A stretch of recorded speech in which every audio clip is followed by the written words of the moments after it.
Hello everybody, it's I Friendly Neighborhood INFP, and today we are moving on to the SP, starting off with the ESFP and talking about their love language.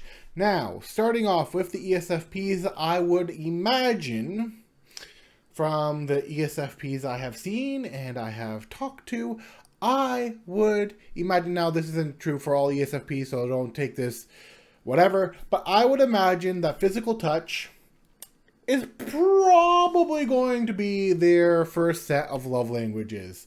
They are energetic, they like being around people, they like giving hugs, they like, the whole physical touch aspect of things, whether it be shaking hands, doing all, like anything that they consider fun, high energy, probably love cuddles, probably would love a whole lot of physical activity that they already do due to their high energy state. So I would imagine that physical touch would probably be high up there, if not first, for the ESFP. Now, after physical touch, their next love language would probably be, and I'm going to have to go with words of affirmation here. They like motivating people. They might like making people smile. They like having people be happy. They don't necessarily like conflict all that much. They want to make sure that everybody's having a good time, even if that means that they have to be the life of the party, which they enjoy doing anyways. And so they're there to uplift people, to praise them, to motivate them, to help them out, to like tell them that they can do it and to not give up, and that they would like basically, trying to like cheer a person up or motivate a person or just help and be around that person. So that's why I would probably say words of affirmation would be next for an ESFP. After that, I would go into, let's see here, for an ESFP, we've got gifts, we've got quality time, and we've got acts of service. For an ESFP, I'm gonna go with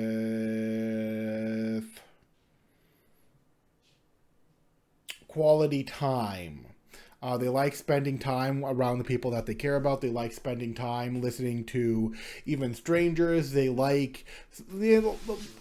wouldn't be that high up on their list because they can get distracted easily, but they do like spending that time around the people, listening to the people, just as long as you're okay with them being a bit energetic and all of that. And even if they're the ones talking, they still want to spend that time with you.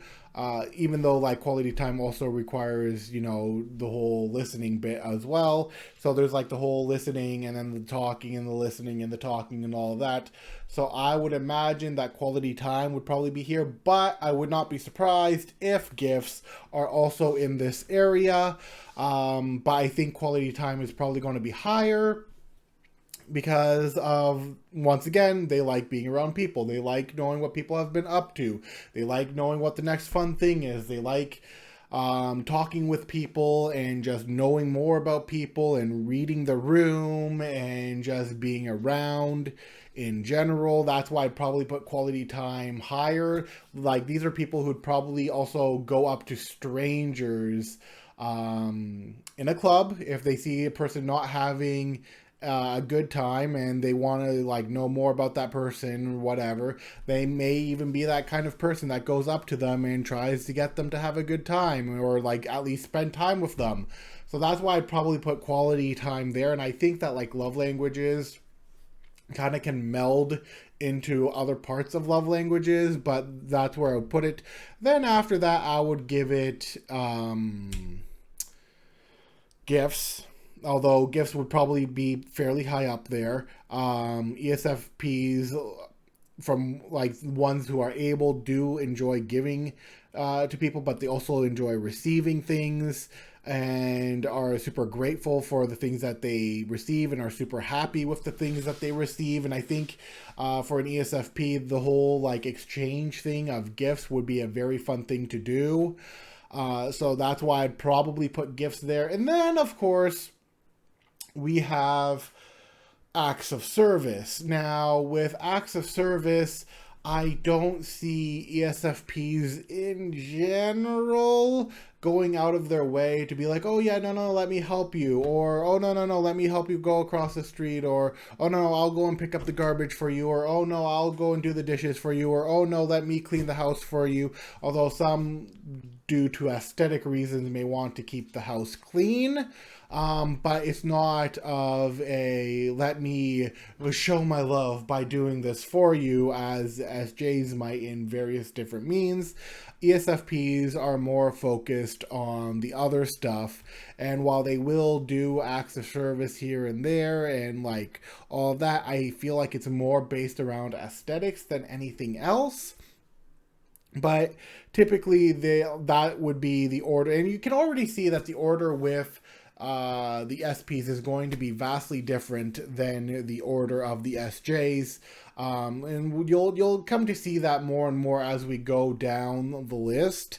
But yeah, that would be the, from what I know of ESFPs and have talked to ESFPs and seen from ESFPs, like think of Joey. Think of Joey from Friends.